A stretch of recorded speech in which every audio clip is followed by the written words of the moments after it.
journalistes. Donc aujourd'hui on se retrouve pour discuter, pour expliquer notre point de vue, notre position de boycott et d'appel actif au boycott des élections du 25 novembre décidé par le mouvement du 20 février et opérationnel depuis le début, depuis même avant la campagne électorale pour les élections législatives.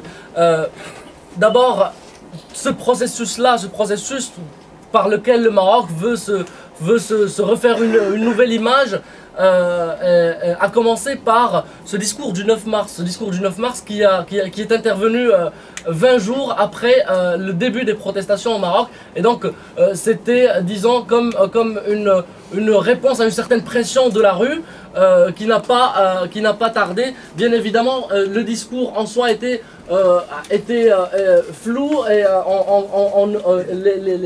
les contours n'étaient pas tracés de cette nouvelle constitution, etc. Et ça ne répondait pas vraiment aux attentes de la rue marocaine. La protestation, bien évidemment, s'est poursuivie et bien sûr, la répression, il y a eu la répression du 13 mars à Casablanca. Je pense que tout le monde est au courant de cette répression qui a été bien médiatisée. Bien évidemment, après le 10 mars a été constituée la commission de révision de la Constitution.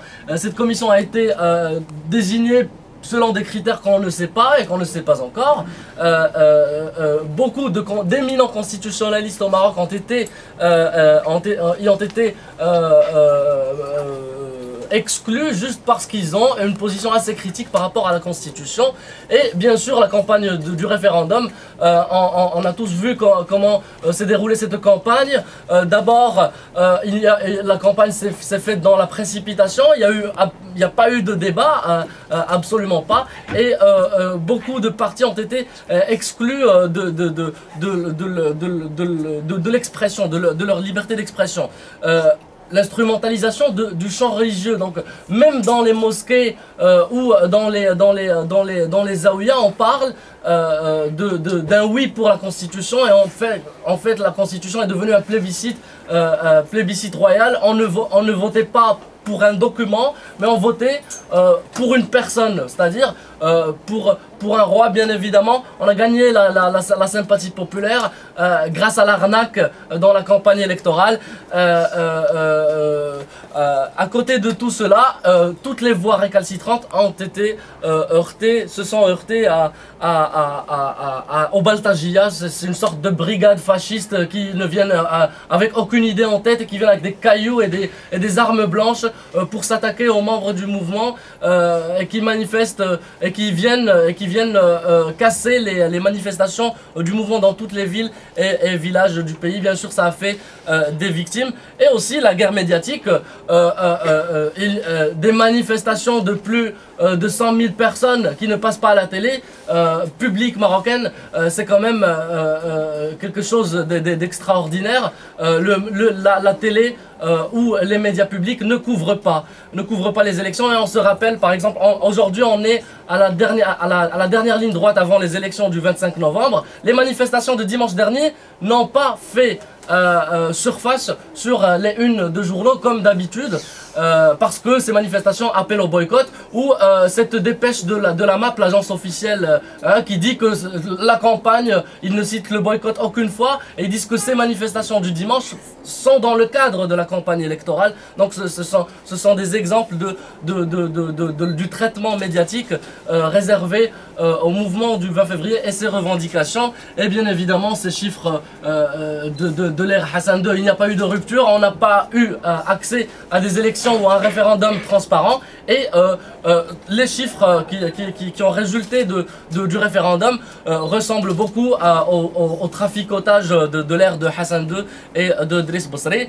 Le document de la Constitution ne répond pas aux revendications fondamentales du mouvement du 20 février, c'est-à-dire une véritable constitution démocratique avec une véritable séparation des pouvoirs.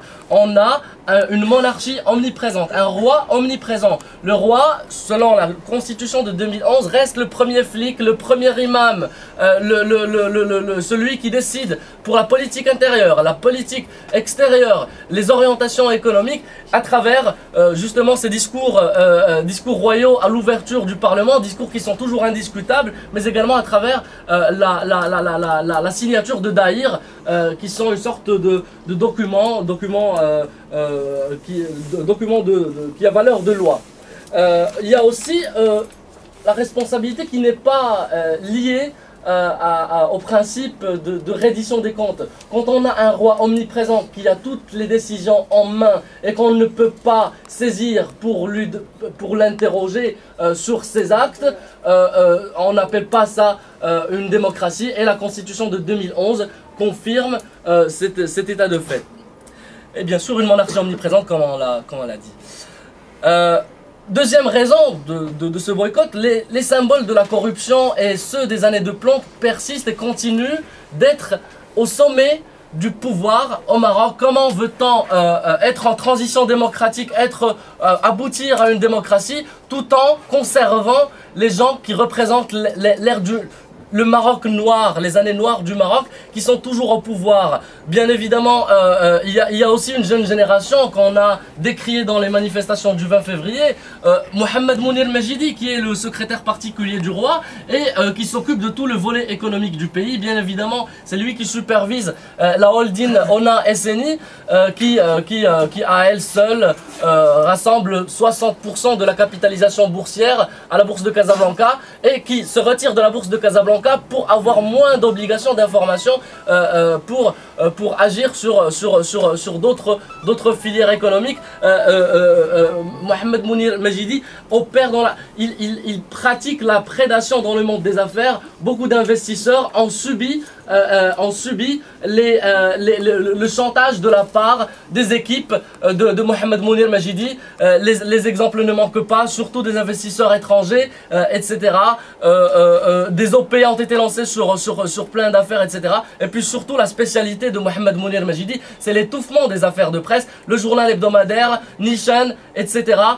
Tous ont subi le robinet de la publicité qui a été coupé. Donc les annonceurs subissent un seul mot d'ordre, c'est celui de Mohamed Mounir Majidi. Et bien sûr il y a Fouad Ali El-Himma, l'ami d'enfance du roi, et aussi il est toujours son ami d'ailleurs, véritable ancien ministre de l'Intérieur. Il était le secrétaire d'État à l'Intérieur pendant plusieurs années sous l'ère de Mohamed VI. C'est lui qui décidait tous les scandales, toutes les opérations, etc. Qui ont été faites par le ministère de l'Intérieur. On se rappelle qu'il avait organisé un sit-in devant le journal hebdomadaire, qu'il était derrière la nouvelle politique sécuritaire après les événements de 2001, etc., du 11 septembre. Et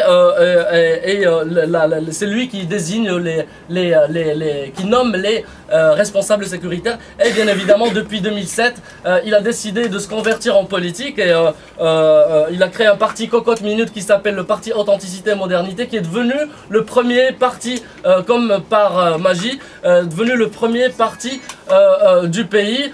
Tous les arguments étaient bons pour qu'il gagne aux élections. C'est le parti du copain du roi, nous sommes des Shorfa, etc. Donc disons que ni authenticité ni modernité n'ont été conservés chez ce parti. Et bien sûr, sur le volet sécuritaire, on a les vieux routards du régime politique marocain. Le général Hosni Ben Slimane, général de corps d'armée et chef de la gendarmerie au Maroc, et le général Hamidoul Anegri, qui est responsable maintenant des forces auxiliaires dans le sud du Maroc. Tous les deux sont impliqués, entre autres, dans les exactions et les violations graves des droits de l'homme pendant les années de plomb, et ils continuent d'ailleurs la France le cherche. La France a émis un mandat d'arrêt contre Hosni Ben Slimane. Il ne peut pas sortir du pays. Mais dans ce pays-là, le plus beau pays du monde, il est un haut responsable sécuritaire. Bien sûr, la répression est un volet majeur dans le traitement de l'État fait au mouvement du 20 février. Pour combattre le mouvement, l'État a ouvert 3 fronts. Le premier front, c'est le front de la répression directe, c'est-à-dire la police, le flicage, etc.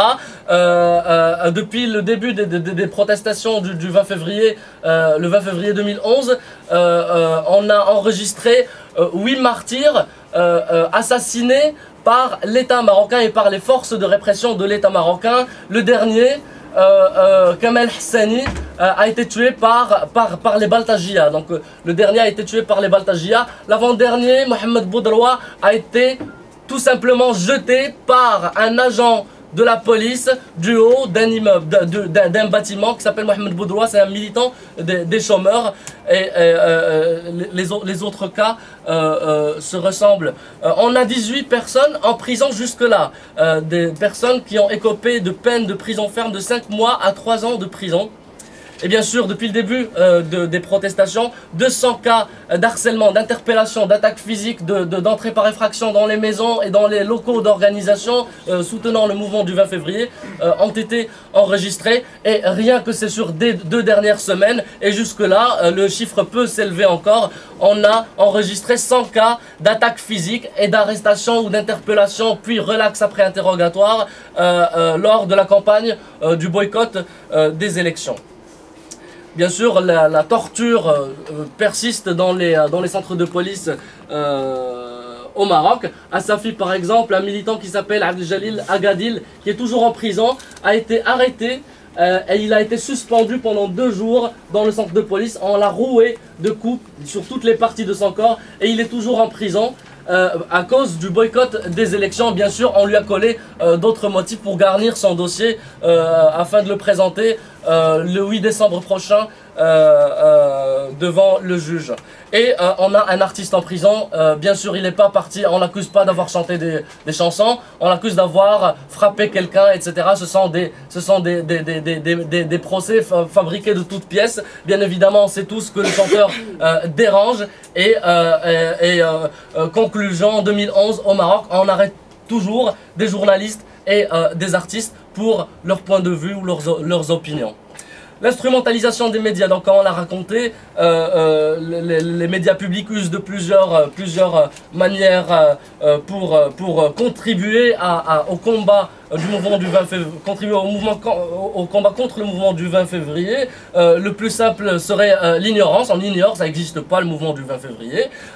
Secondo, on colle de faux procès au mouvement du 20 février. À coup-ci, ce sont des homosexuels. L'autre jour, ce sont des espions de l'Algérie. Ce sont des gens qui veulent rompre le jeûne en public pendant le ramadan, etc. Ce sont des pratiques qu'on vit tous les jours avec la presse marocaine. Et bien sûr, les Baltajia, qui sont, comme j'ai dit, ces sortes de groupes fascistes ramenés et protégés et qui bénéficient de l'impunité par l'État marocain. La suite, eh bien, nous considérons que tout ce processus est un processus antidémocratique et qui n'aboutira jamais à la démocratie.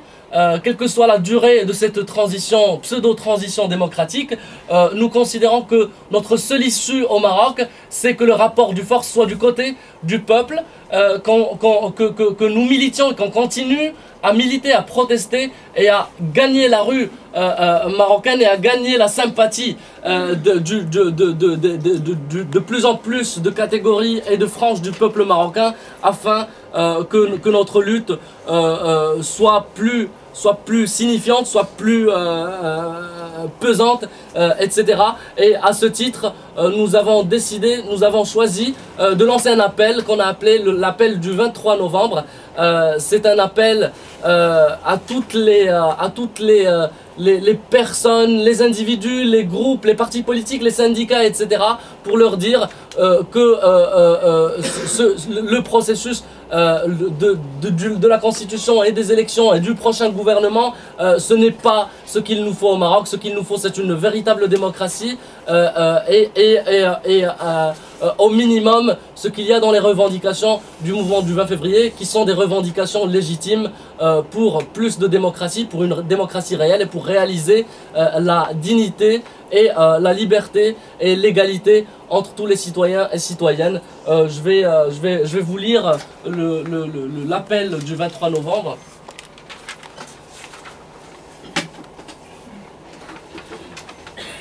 Depuis le 20 février 2011, nous sommes les acteurs d'une protestation qui a apporté de nouveaux espoirs à toutes les forces vives de la société marocaine.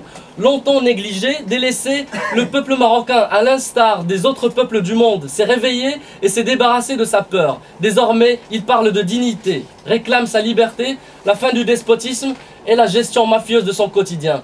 Nous avons été nombreux dans la rue à crier notre volonté d'émancipation des griffes d'une exploitation qui ne dit pas son nom, des vieilles pratiques d'un Marzen qui persiste, cachées sous le masque d'un règne jeune en transition démocratique.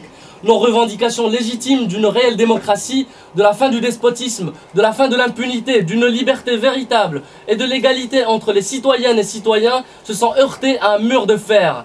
Résolu à ne pas lâcher de ses pouvoirs, le régime marocain a puisé dans son vieux registre de la répression et l'instrumentalisation médiatique en passant par les représailles et les menaces. Toutes les méthodes ont été bonnes pour cet état policier afin de stopper cet élan.